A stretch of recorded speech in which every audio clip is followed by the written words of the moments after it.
For more now on the return of Congresswoman Giffords and what it means to Washington, we want to bring in CBS News Chief White House Correspondent Norah O'Donnell and also bring back Nancy Cordes from Capitol Hill, our congressional correspondent.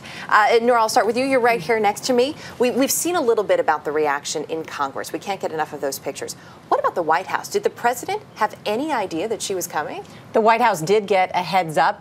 This was, of course, top secret in Washington, but they knew about it, and the vice president was dispatched to Capitol Hill and was able to greet Gabby Giffords on the floor. And clearly, everyone very happy about this, because when the American people are doubting the political willpower of the people in that body, here's someone who had incredible physical willpower to will herself back to Washington after a gunshot wound to the head. Yeah, and to make that walk in there. Nancy, there was so much talk. There was a plea from the president, from a number of lawmakers for civility after this terrible tragedy in January. That's not what we saw the last few weeks. We just asked Congresswoman Wasserman Schultz about this, but what was the feeling on the floor? Is there perhaps a little bit more civility that could last thanks to Congresswoman Giffords?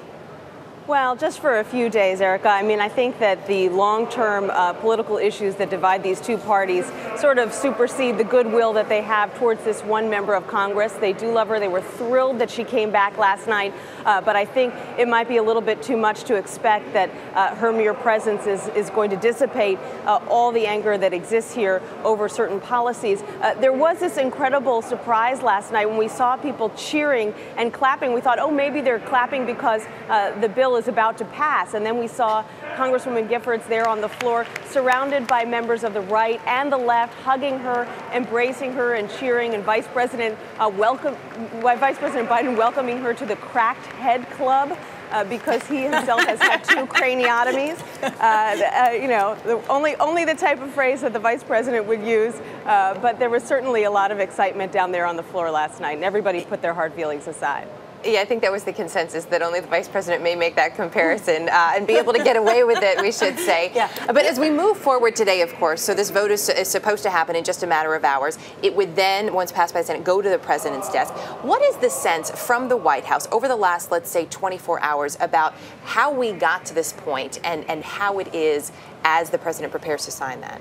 Well, the president will sign it today. I think we'll probably see the president make some remarks again about today. I think they feel like this was a victory for the American people, not necessarily a victory for the president.